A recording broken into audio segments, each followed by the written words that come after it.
From the icy shores of Alaska to the northern reaches of the mainland United States, one of North America's most feared and respected animals wanders through forests and plains.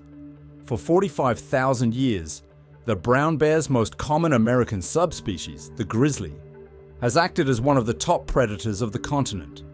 This large, dangerous animal is a lot more complex than you might think, however. These bears, while potentially aggressive, are not as carnivorous as, say, the polar bear, and fatal attacks are exceedingly rare.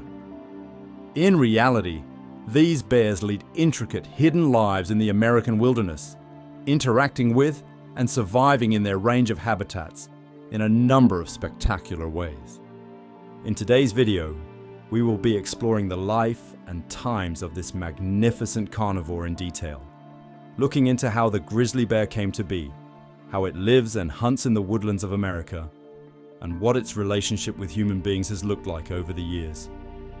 Sit back and relax as we meet one of North America's largest carnivores up close.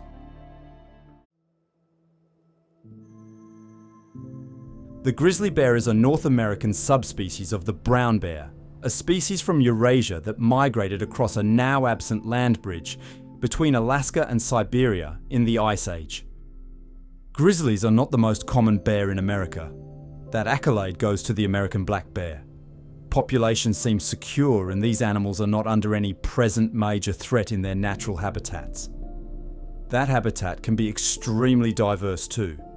Dense to open woodlands, barren tundras, the Great Plains, rivers and lakes, and mountainous regions are all populated by these bears. Grizzly bears are some of the largest of the many brown bear subspecies. Only the Kamchatka brown bears of Russia and the Kodiak bears of the Alaskan islands are bigger. On average, these bears can reach 2 to 2.5 meters in length or 6.5 to 8 feet.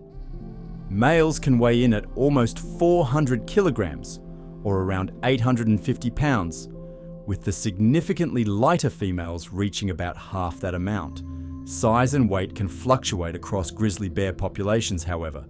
Those living inland, to the north of Canada, can weigh as little as 95 kilograms or just over 200 pounds. That's similar to the significantly smaller American black bear. The largest individual grizzly bear was hunted by Larry Fitzgerald in 2013 near Fairbanks, Alaska. Unusually for a bear living so close to an urban area, it measured around 2.7 meters in length, or around 9 feet. Grizzly bears are characteristically covered in dense brown fur, but this isn't a hard and fast rule to identify the species. The bears can range in color from light blonde to almost black, and everything in between. Grizzlies can be identified by the darker patches of fur on their legs, in contrast to their lighter bodies, which have lighter tipped fur running along the back. Unlike American black bears, grizzlies have a prominent hump, made of pure muscle, situated around the shoulders of adult bears, as well as claws that can be double the length of those seen in black bears. Grizzlies are not the only subspecies of bear in North America either. While the grizzly is the most common of these, 5 others share the continent with them. Of these, the Kodiak bear, Ursus arctos middendorfi, is the most well-known and recognized, which can be found on the Kodiak Islands of southwest Alaska. Kodiak bears are actually slightly larger than grizzlies on average, and can be recognized by their distinctively darker coats of fur. We also have the Sitka brown bear, Ursus arctos sietkensis, which biologists believe may be the closest subspecies to the polar bear in evolutionary terms. Similar in size to a grizzly bear, these are the darkest colored bears in North America and can be found across the islands of Admiralty, Baranof, and Chicago. As a result, they're sometimes referred to as ABC Islands bears. In northwest British Columbia, the Stikine brown bear, Ursus arctos steikinensis, can be found. These bears are very similar in appearance to grizzlies, to the point where some think they could be a separate race of grizzly bears and not a distinct subspecies. Named for the Stikine and Skeena rivers they inhabit, they are very similar in size and color to the more common grizzly bear. Lesser known are the Alaskan Peninsula brown bear, which may be a race of Kodiak bear, and the Dall Island brown bear, which is poorly described in science, and is likely to be a member of an existing subspecies. North America was historically home to two extinct subspecies of brown bear too: the California grizzly bear, of which the last known specimen was shot in 1858-1922, and the Mexican grizzly bear, which has not been reliably sighted since 1962. The former was very large and lightly colored, living in the Sierra Nevada mountains, while the latter was the smallest North American subspecies of brown bear, living in both montane pine forests and arid canyons in the Sonoran Desert. The grizzly bear's range has reduced significantly following the arrival of humans into their habitats across the North American continent. At the end of the Ice Age, grizzlies could reliably be found across almost the entirety of North America, although were absent from much of the eastern United States and the northeast reaches of Canada. Historically, the bears were found as far south as northern Mexico, with populations living across much of the central United States. Today, many grizzlies can be found across Alaska and northwest Canada, and can be found in sections of Washington, Idaho, Montana, and Wyoming. Lucky visitors to Yellowstone National Park may be able to spot grizzly bears, although they are not as widespread as they once were in the United States. Grizzly bears are considered to be highly intelligent animals, and actually have the largest brains relative to their size of any land carnivore. While basic, they have even been seen in the wild using tools. Grizzlies rear up on their hind legs to scratch itches on their backs that are hard to reach against tree trunks or branches, and have been recorded using small rocks to manipulate their food, making it easier to eat. They have excellent memories, and will be able to track down food sources that they discovered and enjoyed from previous seasons or even years, and communicate with a wide range of huffs, barks, growls, and sighs. While rearing their young, immature bears will engage in play behavior, chasing and fighting one another, which can be great exercise and practice for survival for when the animals grow up. Grizzly bears are something of an anomaly amongst large mammalian carnivorans. They have the digestive systems of animals that are suited to eating meat and do eat it. But a large part of their diets are made up of fruits, grasses, nuts, tubers, and even insects. In fact, grizzly bears have one of the most diverse diets of all large mammals, and are opportunistic omnivores, taking food where they can in a variety of forms. When meat is taken, it can come in the form of large animals, such as moose, elk, caribou, or even bison, or smaller creatures such as marmots, lemmings, birds, or young deer. On occasion, grizzlies have even been known to kill and consume American black bears. Like most carnivores, when actively hunting prey, grizzly bears will prefer to take young, injured, or old animals from a herd, as a healthy adult moose, for example, could inflict fatal injuries on even the strongest of bears. When hunting, grizzly bears utilize a sense of smell even more powerful than a dog's. This allows them to sniff out food from great distances. These bears can cover ground fast too. When sprinting, adult bears can reach speeds of over 35 miles per hour. Usain Bolt, the world's fastest man, reached 27 meters an hour when sprinting for just a short distance.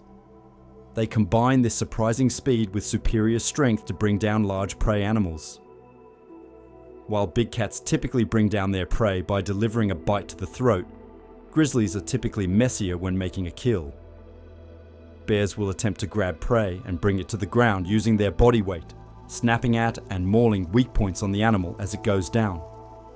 Once the hunt is over, grizzlies typically drag their catch into dense foliage to eat in cover, or will bury the carcass to eat it later.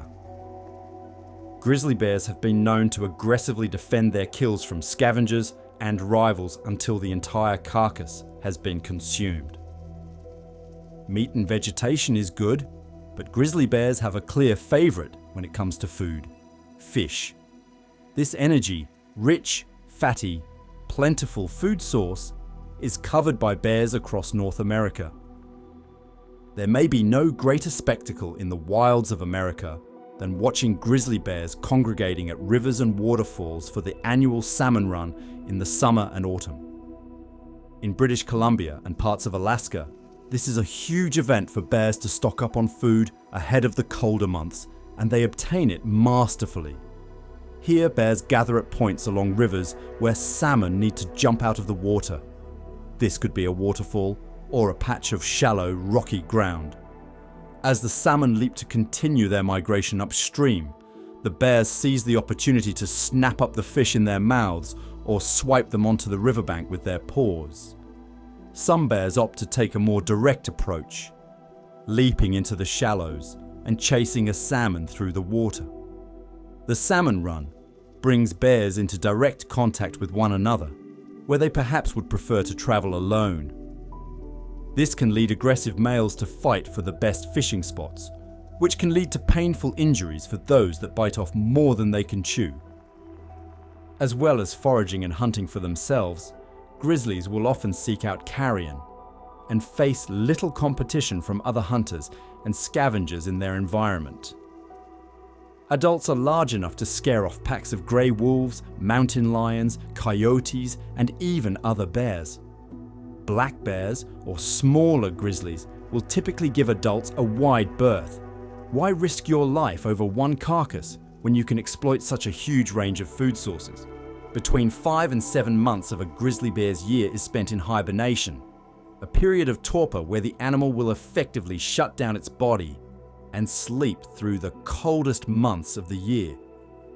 Before hibernation can take place, however, much needs to be done.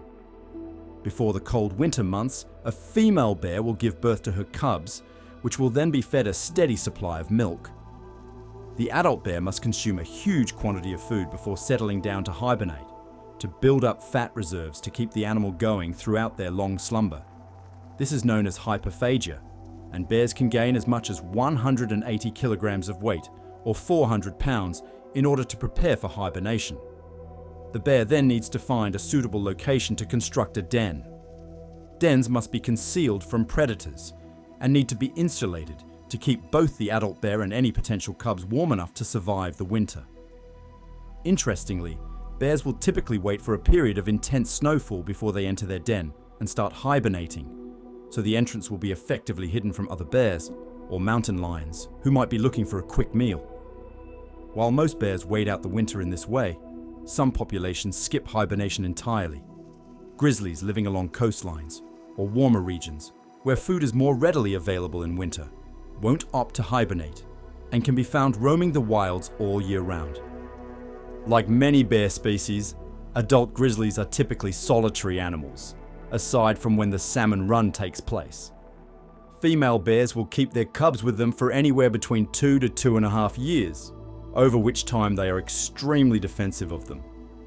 If a bear thinks her cubs are in any way threatened, she will relentlessly attack the perpetrator, be it another bear, a scavenger, or even a human.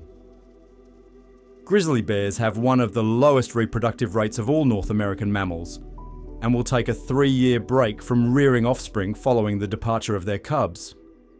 Cubs reach maturity around the age of 5, and the years they spend with their mother will prepare them for a life of fishing, hunting, hibernating, and surviving in the wilds of North America. Male bears have a life expectancy of 22 years in the wild, and females can live slightly longer, reaching 26 on average. This variation is thought to be a result of females living less dangerous lives than males. They don't take part in fighting for breeding rights in the mating season, for example. Grizzly bears in the care of sanctuaries or wildlife parks can live substantially longer lives in human care, reaching 47 years of age in some instances. Grizzly bear attacks on humans. It's important to note that grizzly bears do not actively seek out humans as prey, nor do most wild carnivores. Attacks on humans are particularly rare and mainly involve incidents where the bear felt threatened by human presence in their territory. That being said, discussing incidents of bear attacks can be valuable to spread awareness of the power these animals can exert and why we should respect their boundaries when hiking through the wilds, One incident that occurred on the 30th of November 2015 saw Nick Bullock and Greg Boswell, two mountaineers in the Canadian Rockies, attempt to scale a particularly tough trail on the slopes of Mount Wilson. The route involved 3 steep pitches of climbing before the duo would eventually reach vast open snowfields, populated by occasional dense tree cover, before reaching their eventual destination of Jasper, a town site in the midst of the mountain range. Nick, in a first-person account published on climbing.com, describes the location. The moon had not risen, and a clingy darkness enveloped the two of us. Our meandering, glittering track, lit by the beams of our headlamps, led back downhill toward the forest, where we had left ropes and axes and crampons near a cliff band we would have to rappel. Small spruce lined the edge of the forest. As Greg stopped by a stream to replenish his water supply, Nick began to plan out the remainder of the climb, only to turn back a few moments later to Greg screaming the one word a mountain climber dreads to hear: "Bear!" Quickly turning, Nick was able to catch a glimpse of the animal chasing Greg through the undergrowth, mouth open. Terrified, with his head swimming with worst-case scenarios, Nick followed the pursuit to see Greg trip and fall, with the adult grizzly bear closing in. At this point, the bear clamped down on Greg's shin, biting clean through his boot.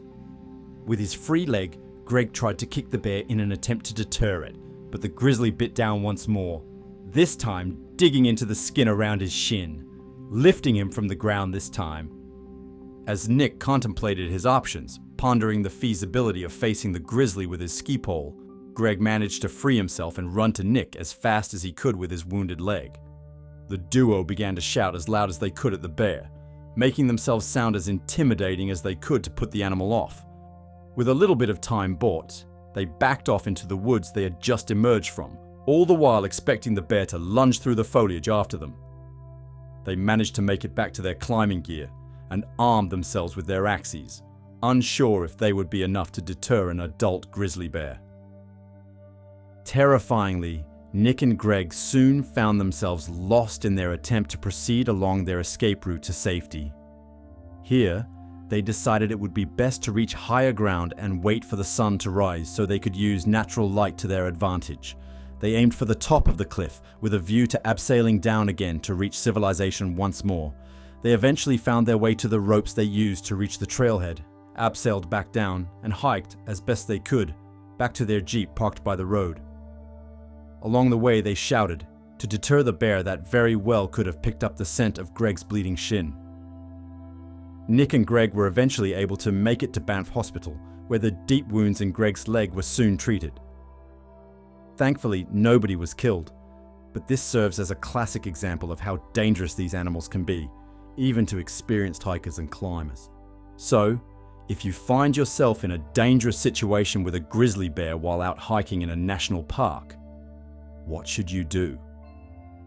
Well, the first tip issued by the National Park Service is to do all you can to avoid such an encounter altogether. This involves, as Nick and Greg demonstrated, being noisy to make any wild animals aware of your presence. This gives the bears ample time to let you pass, without feeling cornered or surprised by humans in their territory. If you see a bear before it sees you, then make sure to keep your distance or retreat early if you can. Stay away from dead animals in the woods. These might be fresh bear kills that the carnivores will aggressively defend if they think someone is stealing their catch. And make sure not to bring any pets such as dogs with you. If you're camping in the woods, make sure to keep the site clean to avoid attracting bears. Prepare, cook and store food at a safe distance away from where you will be setting up your tent. If a bear notices your presence and starts to wander closer, make sure to make yourself clearly visible. You are not naturally on the bear's menu, and they need to be able to identify you as a human. Stand still, but slowly wave your arms so a grizzly can get an idea of your body shape. If the bear approaches closer, remain calm. Once the bear has identified you, they won't want to eat you, but may be curious about your smell or presence. Talk to the bear slowly in low tones so it does not feel threatened, but don't imitate the noises made by the bear itself. Sudden moves may be mistaken by the bear as an attempt to attack, so make sure you don't run away. If you do, a grizzly can and will outrun you with ease. The same goes for climbing a tree. Both grizzlies and black bears are skilled climbers and can pursue you up a trunk.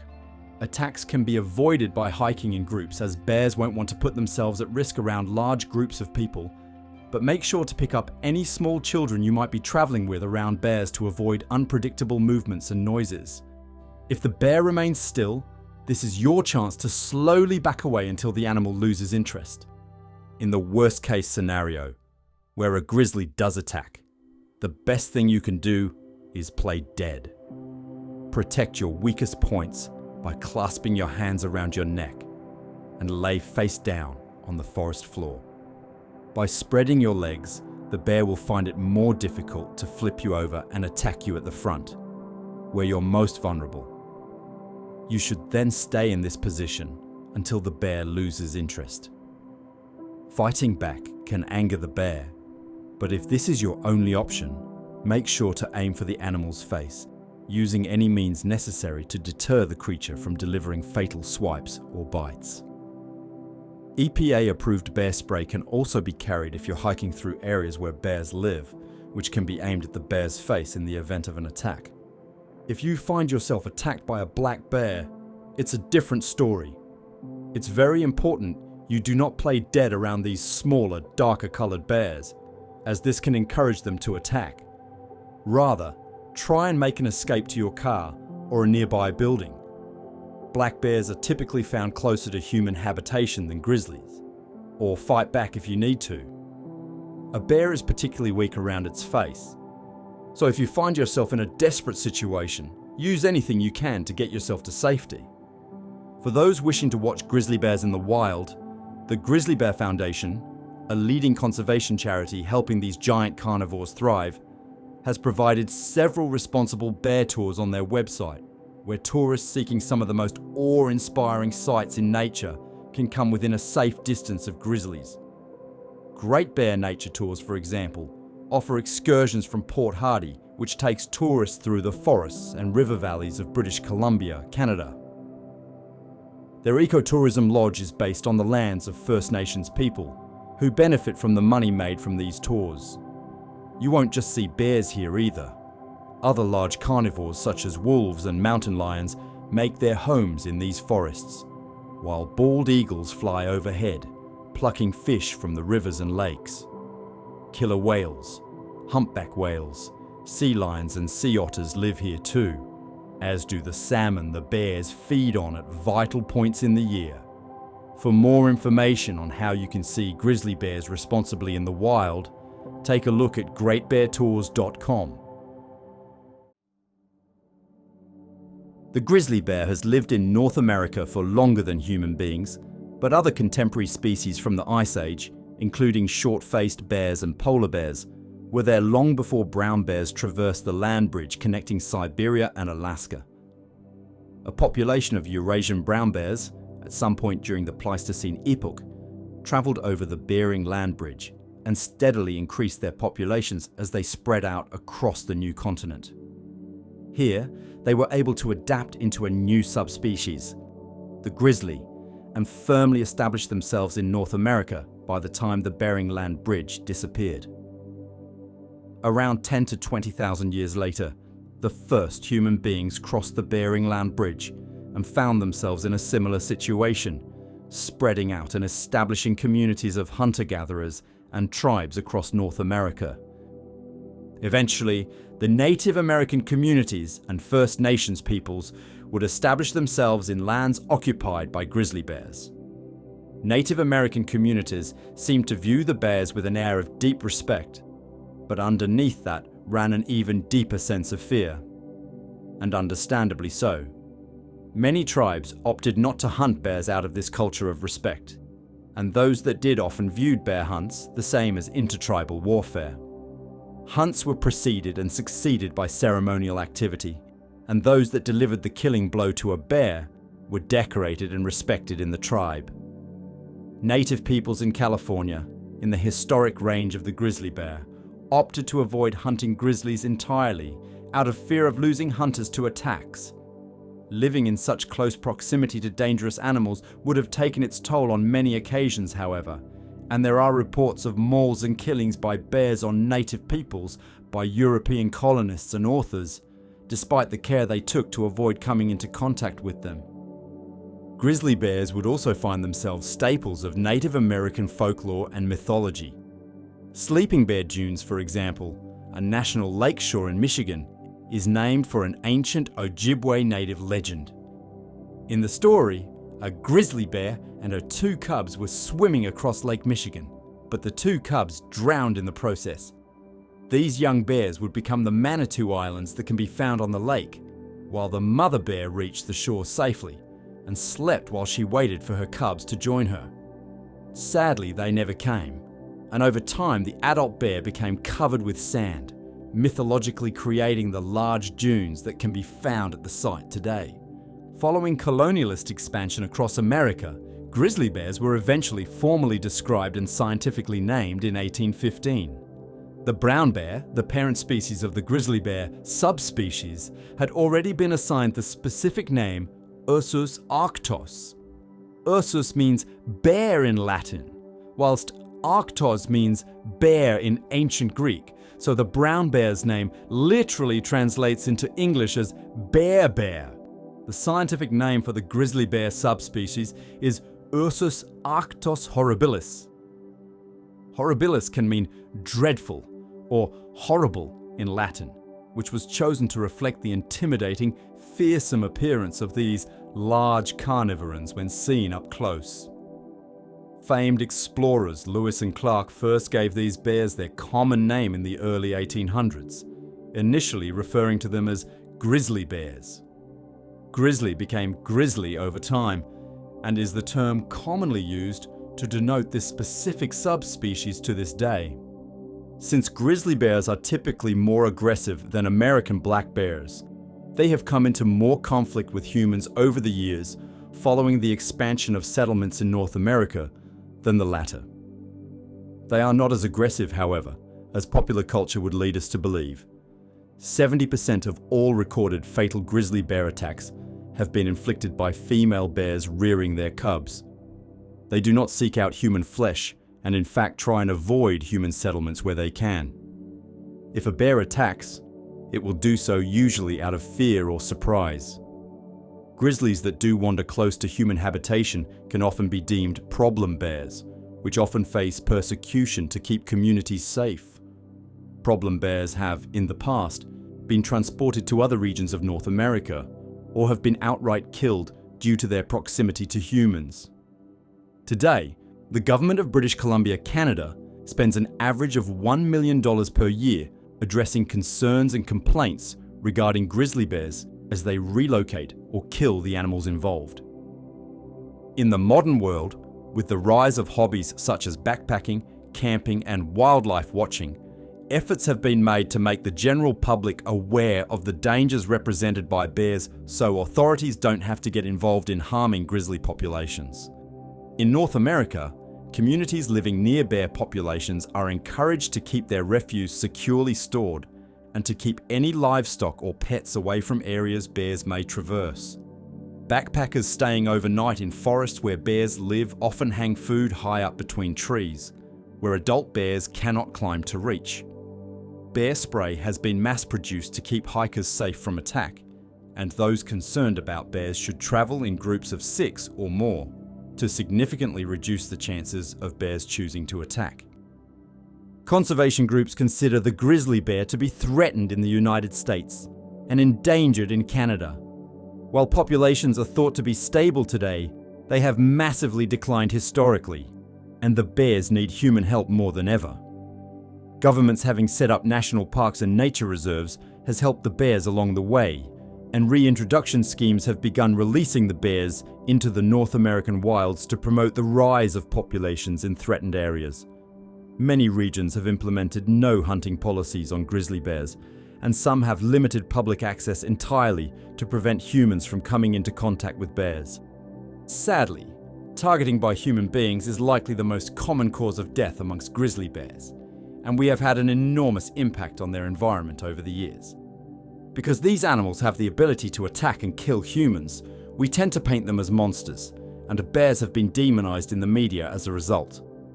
This impacts human attitude to these complex and intelligent creatures, and unnecessary sport hunting still takes place across North America today.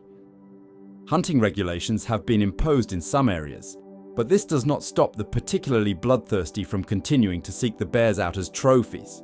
Moreover, human logging, mining, oil drilling and construction is threatening the suitable natural area available to grizzly bears. As this depletes, grizzlies are finding it harder and harder to find forests with enough food and space to rear stable populations. Climate change is also to blame.